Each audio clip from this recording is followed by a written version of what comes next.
दिनांक 16 जानेवारी 2024 रोजी गुन्हे शाखा युनिट क्रमांक 1 नाशिक शहरकडील नेमणुकीचे पोलीस अंमलदार विलास चारोस्कर यांना गुप्त बातमीदाराच्या मार्फतीने बातमी मिळाली. रेकॉर्डवरील गुन्हेगार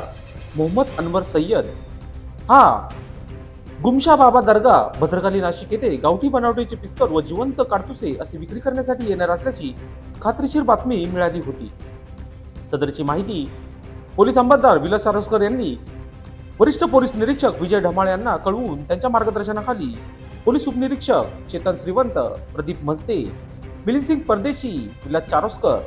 नितीन जगताप, राहुल पालखेडे, राजेश राठोड, मुक्तार शेख, अप्पा पानवळ,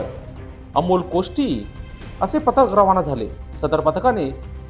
गुमशा बाबा दर्गा भद्रकाली नाशिक बातमीप्रमाणे सापळा रचून